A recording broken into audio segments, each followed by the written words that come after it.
Good morning students, कैसे हैं आप लोग। चलो अब हम स्टार्ट करते हैं क्लास 12th की केमिस्ट्री। आज हम सबसे पहले थोड़ा सा ओवरव्यू लेते हैं कि क्या स्ट्रेटजी रहेगी हमारी, हम किस तरीके से हम अपने सिलेबस को कवर करने वाले हैं, किस तरीके से हम प्रॉपर वे में रिवीजन कर सके। क्योंकि बेटा एक बार तो हर कोई अपना अपना सिलेबस कर चुका है अपने स्तर पर, लेकिन कुछ को तो ऐसा लग रहा है कि यार मैंने सब कुछ कर लिया लेकिन मुझे अभी कुछ भी याद नहीं है। राइट, तो ऐसे कोई भी नेगेटिव थिंकिंग अपने अंदर ना लेके आए, एक पॉजिटिव नोट के साथ हम स्टार्ट करते हैं अपना क्लास 12th का सिलेबस, जिसको हम प्रॉपर वे में प्रॉपर एक एक टॉपिक को प्रॉपर वे में रिवाइज करेंगे, उनके शॉर्ट नोट्स भी करेंगे, सब आल जितना अपना बेस्ट हो सकता है उतना हम कवर करेंगे। तो लेट्स बिगिन आवर चैप्टर। सबसे पहले हम देख लेते हैं कि अपने कौन कौन से चैप्टर आने वाले हैं क्लास 12th के अंदर। तो देखो बेटा, अपनी केमिस्ट्री की 3 ब्रांचेस होती हैं।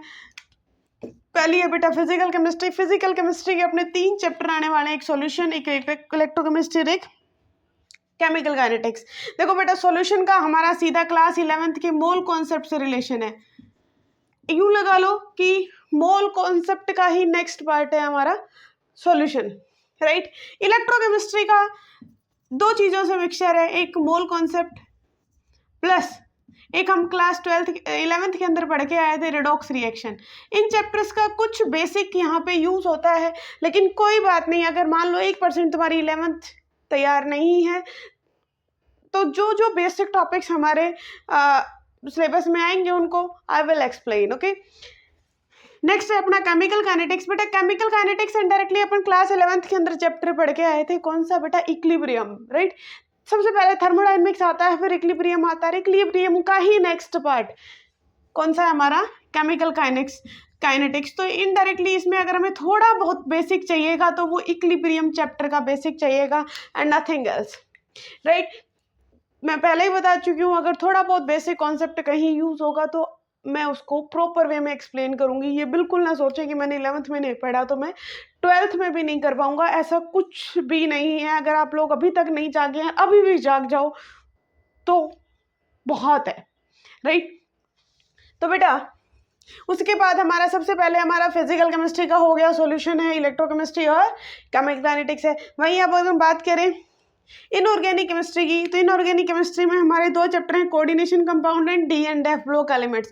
देखो बेटा इसमें कोई ज़्यादा बेसिक नहीं चाहिए, अपन थोड़ा सा पीरियोडिक क्लासिफिकेशन ऑफ एलिमेंट्स और थोड़ा केमिकल बॉन्डिंग, ये 2 चैप्टर अपन क्लास 11th में पढ़ के आए हैं। इनके छोटे मोटे बेसिक यहाँ पे यूज होंगे, अगर आप लोगों को आते हैं तो ठीक है, नहीं आते तो इट्स सफिशिएंट। अपन बिल्कुल शुरुआत से करेंगे, थोड़े से नए टॉपिक है, बस तुम्हें इतना पता होना चाहिए कि डी एंड एफ ब्लॉक की लोकेशन कहाँ पे है। राइट, तो जनरली अगर हम इसका यूज़ करेंगे तो बेटा इसका पीरियोडिक टेबल का हमें पता होना चाहिए थोड़ा बहुत, कि पीरियोडिक टेबल कैसे बनती है, कहाँ कौन से ब्लॉक एलिमेंट्स लाए करते हैं। कोई बात नहीं, अगर मान लो तुम लोगों ने नहीं भी पढ़ा है पीरियोडिक टेबल, तो पीरियोडिक टेबल किस तरीके से बनाई जाती है, किस तरीके से S block element, D and F block element और पी ब्लॉक एलिमेंट एग्जिस्ट करते हैं, किस तरीके से उनमें इलेक्ट्रॉन का डिस्ट्रीब्यूशन होता है, उसकी मैं एक शॉर्ट वीडियो 10 या 15 मिनट्स की मैं डाल दूंगी। तो अगर तुम्हें लगता हो कि अपना बेसिक वीक है तो वहाँ से एक बार देख लेना, फिर अपना चैप्टर स्टार्ट कर देंगे। राइट, उसके बाद आती है बेटा जो सबसे मेन, जिस हर बच्चे को ना पूरा सिलेबस करने के बाद भी राइट इन चैप्टर्स में भी कॉन्फिडेंस आ जाता है। राइट, इन चैप्टर में से भी कॉन्फिडेंस आ जाता है। सबसे भारी प्रॉब्लम रहती है मैम ऑर्गेनिक केमिस्ट्री नहीं आती है, ऑर्गेनिक केमिस्ट्री में प्रॉब्लम ही प्रॉब्लम है। तो बिल्कुल टेंशन फ्री होके आप मेरे से ऑर्गेनिक पढ़िए और फिर बताइए कि मैम क्या ऑर्गेनिक लिटरली अभी भी मुश्किल है। राइट, तो बेटा अपने ऑर्गेनिक के अंदर अपने 4 चैप्टर हैं जो प्रॉपर वे में ऑर्गेनिक से बिलोंग करते हैं। एक थोड़ा सा डिफरेंट चैप्टर है, माने वो कार्बन कंपाउंड्स ही है इसलिए उसे बायोमोलिक्यूल्स बोलते हैं, थोड़ा सा डिफरेंट है बट बहुत इजी चैप्टर है और फुल मार्क्स स्कोरिंग चैप्टर है। तो बेटा यहाँ पे ये जो अपने चैप्टर है, haloalkane, haloarene, alcohol, phenol, ether, aldehyde, ketone and carboxylic acid and Amin.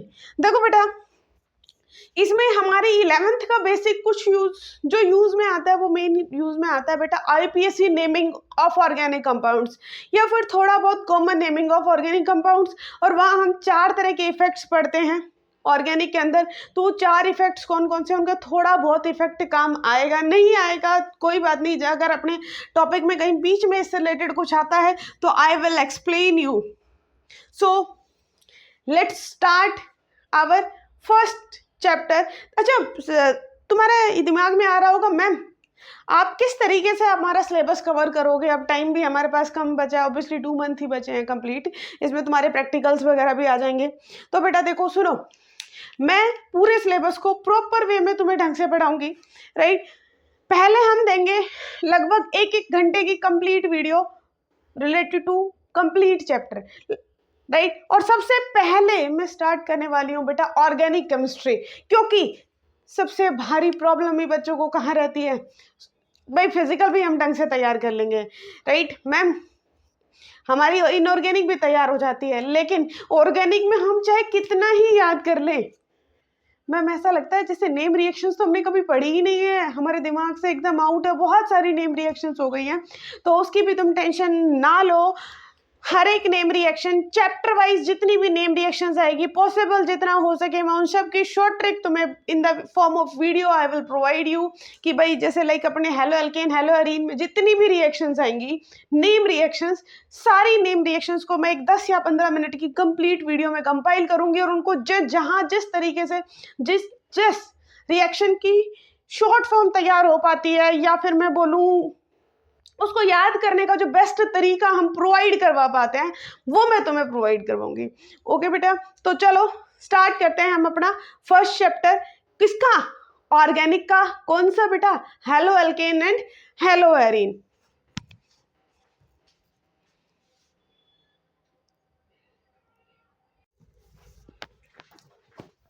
So start करते हैं हम अपना फर्स्ट चैप्टर, जिसका नाम है हेलो एल्केन हेलो एरीन, हमारी ऑर्गेनिक का फर्स्ट चैप्टर।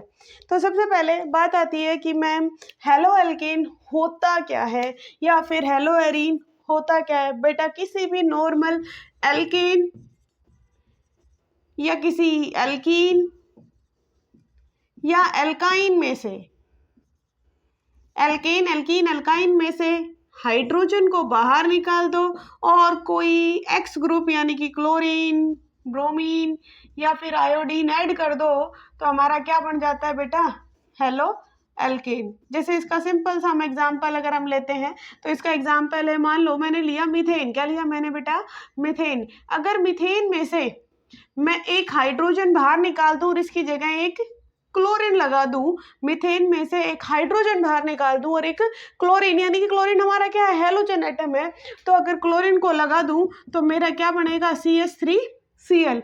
और बेटा ये हमारा क्या बन गया, क्लोरोमीथेन। क्या बन गया बेटा, ये हमारा क्लोरोमीथेन। इसी तरीके से मान लो किसी एल्कीन में से तुम अपना एक हाइड्रोजन बाहर निकाल दो और उसकी जगह क्लोरीन लगा दो, या फिर मैं बोलूँ ब्रोमीन लगा दो, या फिर आयोडीन लगा दो, कोई भी हेलोजन एटम लगा दो, तो हमें क्या मिलेगा, अपना हेलो एल्केन मिल जाएगा। सेम उसी तरीके से मैम हेलो एरीन क्या होता है, बच्चों को ये भी बहुत डिफरेंस कंफ्यूजन में रहते हैं कि मैम हेलो एल्कीन क्या होता है और बेटा हेलो एरीन क्या होता है। तो बेटा देखो हेलो एरीन कब बनता है, जब किसी बेंजीन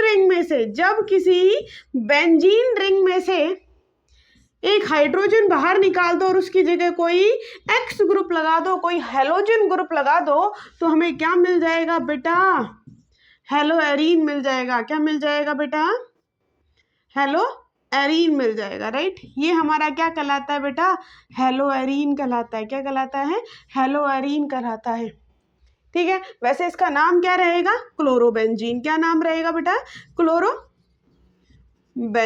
आई थिंक सो आपको समझ में आ गया होगा कि एल्केन एल्कीन एल्काइन में से अगर हम हाइड्रोजन निकाल दें और क्लोरीन ऐड कर दें तो हमें क्या मिलेगा,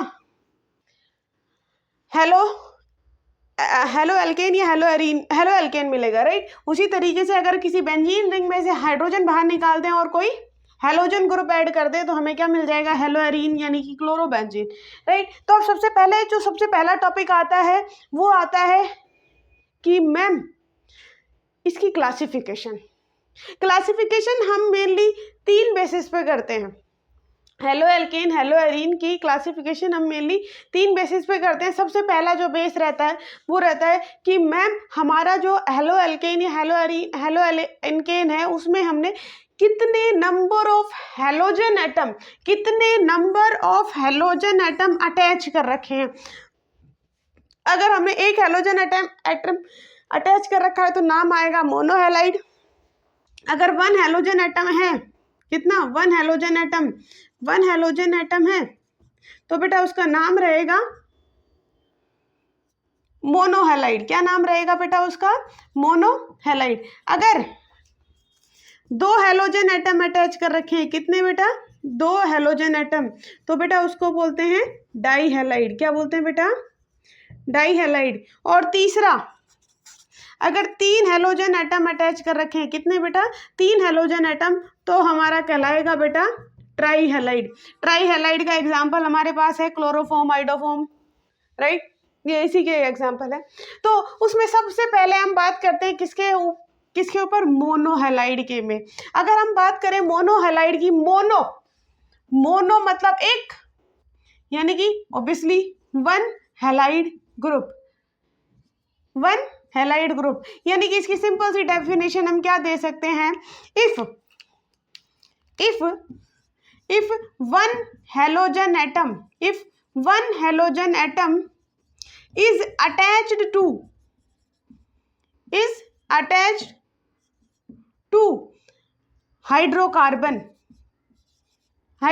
में हमारे अल्कीन अल्काइन सब आ गए, राइट? तो बेटा अगर एक हेलोजन एटम अटैच है तो उसको हम बोलेंगे मोनोहेलाइड। और बेटा आगे जाके मोनोहेलाइड को ही हम 3 कैटेगरी में क्लासिफाई करते हैं। और वो 3 कैटेगरी क्या क्या है? Primary halide, secondary halide, tertiary halide, isohalide और नियोहेलाइड। और ये यूं लगा लो कि ये बच्चों का सबसे पूछे जाने वाला क्वेश्चन है। मैम प्राइमरी तो चलो सबको समझ में आ जाता है और नॉर्मल भी सबको समझ में आ जाता है, बट मैम हमें सेकेंडरी, टर्शरी, आइसो और नियो के बीच में बहुत भारी कंफ्यूजन रहता है। ये हमारे लिए सबसे मोस्ट कंफ्यूजिंग टॉपिक बन के रह गया। मैम सेकेंडरी और आइसो के बीच में क्या डिफरेंस है? टर्शरी और नियो के बीच में क्या डिफरेंस है? कैसे ये एक दूसरे के अंदर रिजेंबल करते हैं? तो चलो आज मैं तुम्हें इस कंफ्यूजन को पूरी तरीके से दूर कर देती हूँ कि बेटा सेकेंडरी, टर्शरी, आइसो और नियो के अंदर क्या क्या डिफरेंस है। एक बार ये उतार लो, इसका स्क्रीनशॉट भी ले सकते हो। वैसे तुम्हें नोट्स जो है डिस्क्रिप्शन बॉक्स में लिंक अवेलेबल मिल जाएगा, वहां से आप इस चैप्टर के नोट्स डाउनलोड कर सकते हो। तो चलो बात करते हैं क्लासिफिकेशन। किसके बेस पे अपन ने कर रहे थे? नंबर ऑफ कितने हेलोजन एटम अटैच है। तो बेटा हमने पढ़ा कि बेटा 1 degree halide, iso halide, 2 degree halide, 3 degree halide और नियो हेलाइड। बेटा हम जो मोनो हेलाइड है उसको मेनली 5 कैटेगरी में क्लासिफाई करते हैं। वो 5 कैटेगरी क्या क्या है वो हमारे सामने है। अब इनके बीच का डिफरेंस क्या है वो मैं समझाने वाली हूँ, वो ये आपके लिए काफी इंपॉर्टेंट होने वाला है। तो बेटा सबसे पहले हम बात करते हैं 1 डिग्री हेलाइड की। 1 डिग्री हेलाइड तो ऑब्वियसली सबको पता है, नॉर्मल हेलाइड या 1 डिग्री हेलाइड कोई सा भी वर्ड लिख दो, दोनों का मतलब सेम है कि जो अब हमारा जो कार्बन एटम है वो सिर्फ कितने कार्बन से अटैच हो?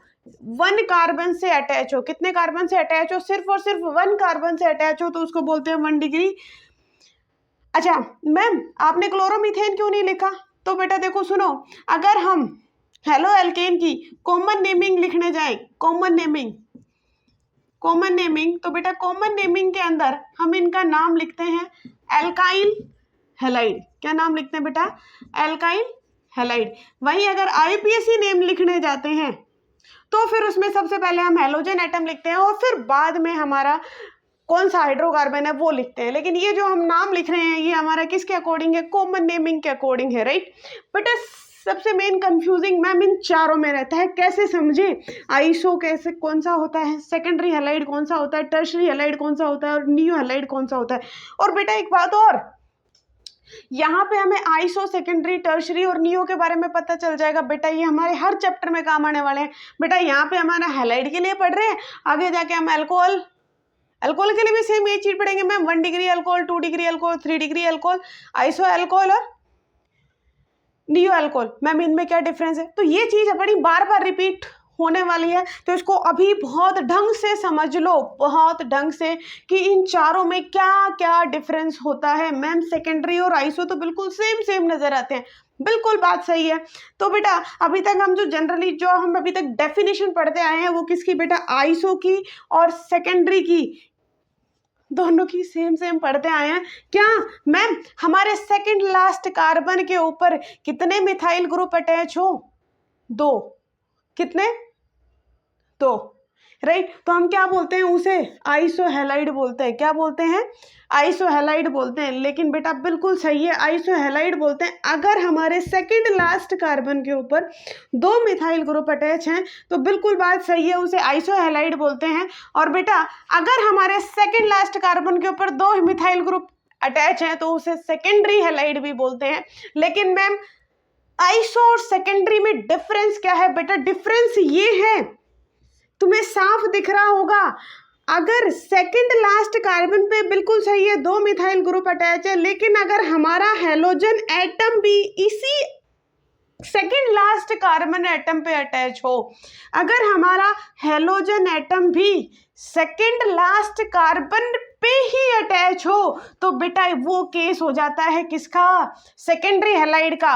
और अगर ये बात हो कि हमारा सेकंड लास्ट कार्बन है उस पर 2 मिथाइल ग्रुप है, लेकिन हमारा हेलोजन एटम आगे आने वाले किसी भी चेन में किसी भी एटम पे अटैच हो, तो बेटा उसे हम बोलते हैं आइसो। दिख रहा होगा यहाँ पे हमारा ब्रोमीन सेकंड लास्ट कार्बन पे अटैच नहीं है, थर्ड कार्बन पे अटैच है। वहीं अगर सेकेंडरी हेलाइड की बात करें तो हमारा जो ब्रोमीन है वो कौन से कार्बन पे अटैच है? सेकंड कार्बन पे ही अटैच है। आई थिंक सबको समझ में आ गया होगा।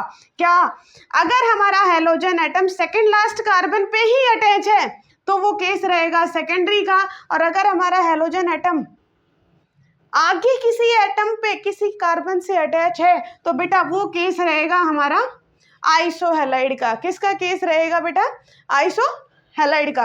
तो बेटा यहाँ पे हम क्या नाम लिखने वाले हैं? बेटा यहाँ पे नाम लिखा जाएगा आइसो, और हमारी चेन में कितने कार्बन है? 1 2 3 4 5 6, तो हम बोलेंगे आइसो हेक्साइल ब्रोमाइड। क्या नाम रहेगा बेटा? Iso hexyl bromide. वहीं इसका क्या नाम रहेगा? 1 2 3 4 5 6, बिल्कुल यहाँ भी सेम वही सिचुएशन है, यहाँ भी क्या लिखा जाएगा, लेकिन यहाँ पे आइसो की जगह क्या लिखा जाएगा? Secondary hexyl bromide. Secondary hexyl bromide. जैसा डिफरेंस तुम्हें यहाँ पे आइसो और सेकेंडरी में देखने को मिला, ऐसा ही कुछ डिफरेंस हमें 3 डिग्री हेलाइड और नियो हेलाइड में देखने को मिलता है। किसमें? 3 डिग्री हेलाइड और नियो हेलाइड में भी हमें कुछ ऐसा ही डिफरेंस देखने को मिलता है कि बेटा हमारे अगर सेकंड लास्ट कार्बन के ऊपर, अगर हमारे सेकंड लास्ट कार्बन के ऊपर कितने मिथाइल ग्रुप अटैच है? 3 मिथाइल ग्रुप अटैच है, बिल्कुल सही है। 3 डिग्री हेलाइड और नियो हेलाइड दोनों की सेम डेफिनेशन है, कोई डिफरेंस नहीं है। अगर हमारे कार्बन से सेकंड लास्ट कार्बन से 3 मिथाइल ग्रुप अटैच हैं तो हम क्या बोलेंगे? 3 डिग्री हेलाइड। सेम सिचुएशन हमारी नियो हेलाइड की भी है। अगर हमारा सेकंड लास्ट कार्बन है, अगर उससे 3 मिथाइल ग्रुप अटैच हैं तो उसे हम क्या बोलते हैं बेटा? नियो हेलाइड बोलते हैं। लेकिन वही सेम डिफरेंस जैसा हमारा आइसो और सेकेंडरी में था, वही सेम डिफरेंस हमें 3 डिग्री और नियो हेलाइड में देखने को मिलेगा। अगर हमारे सेकेंड लास्ट कार्बन से ही डायरेक्ट हमारा हेलोजन एटम अटैच है, कौन सा बेटा? डायरेक्ट हेलोजन एटम अटैच है, तो हम क्या बोलेंगे? वो कौन सा है? 3 डिग्री हेलाइड है। कौन सा हेलाइड है? 3 डिग्री हेलाइड है। वहीं अगर हमारे सेकंड लास्ट कार्बन से हमारा फंक्शनल ग्रुप अटैच ना होके आगे किसी दूसरे कार्बन से अटैच हो तो हम क्या बोलेंगे? वो कौन सा हेलाइड है बेटा? नियो हेलाइड है। यहाँ पे हम क्या नाम लिखने वाले हैं? 1 2 3 4, 3 degree butyl bromide. 3 degree butyl bromide, ये हमारा नाम लिखे जाने वाला है। और यहाँ पे हमारा क्या नाम लिखा जाएगा बेटा? नियो और कितने कार्बन है, 1 2 3 4 5, यहाँ 5 कार्बन है, नियो ब्यूटाइल ब्रोमाइड। बेटा ये हमारा मेन डिफरेंस था किस किस के बीच का बेटा, one iso and secondary 3 degree and neo halide. अब हम बात करेंगे किसके बारे में बेटा, डाई हैलाइड के बारे में। पहले इसको एक बार देख लें।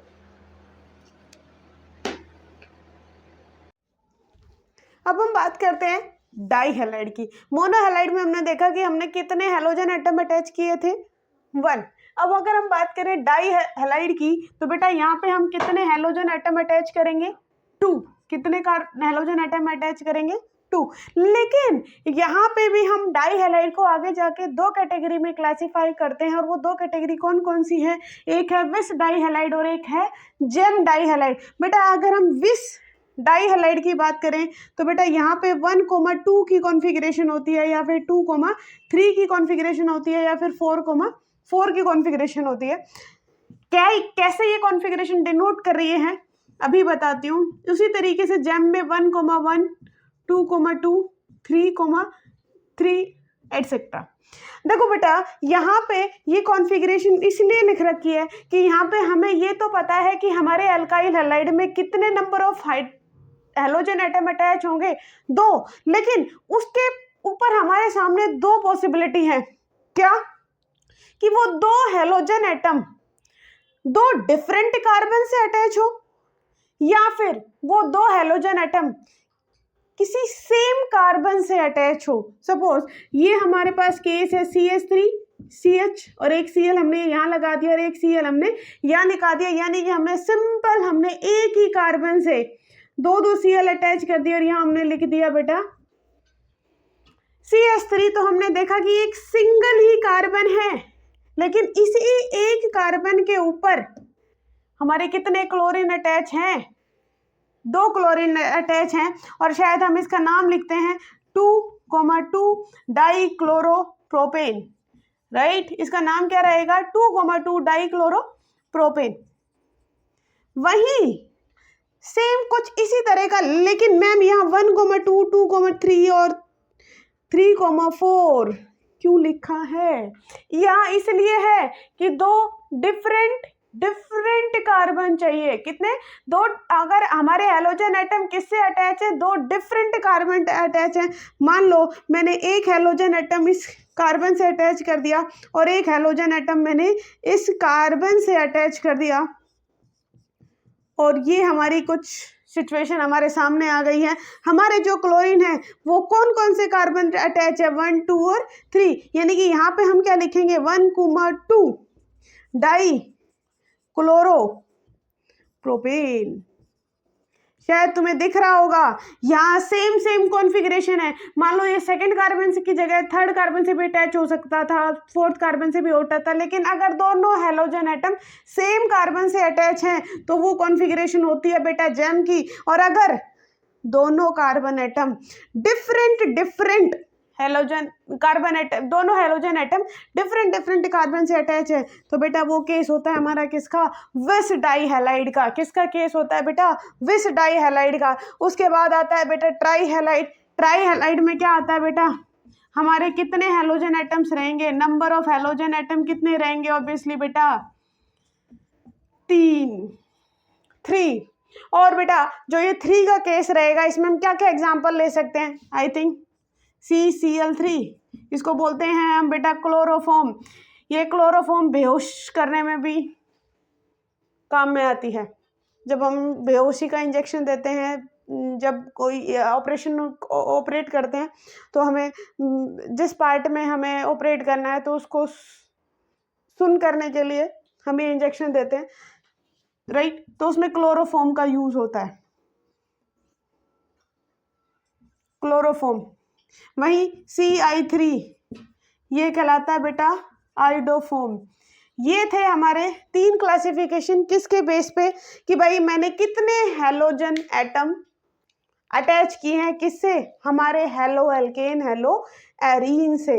किससे बेटा, मैंने अपने कितने number of halogen atom attach किए हैं। अगर हमने 1 हेलोजन एटम अटैच किया तो उसको हम आगे जाके 5 कैटेगरी में क्लासीफाई करते हैं, primary, secondary, tertiary, iso and neo, और उनका क्या क्या उनमें डिफरेंस है वो मैं तुम्हें ऑलरेडी बता चुकी हूँ। उसके बाद अगर हमारे हेलो एल्केन या हमारे अगर दो हेलोजन एटम अटैच है तो वो केस होते हैं बेटा डाई हेलाइड के, और अगर 3 हेलोजन एटम अटैच है तो वो हमारा आता है बेटा ट्राई हेलाइड का, और उसको नाम देते हैं हम हेलोफोम। आज के लिए बस इतना ही। कल हम डिस्कशन करेंगे कि classification on the basis of type of carbon to which halogen atom attach, कि जिस कार्बन से हमारा हेलोजन एटम अटैच होने वाला है वो किस तरह का है। चलो, thank you, have a nice day.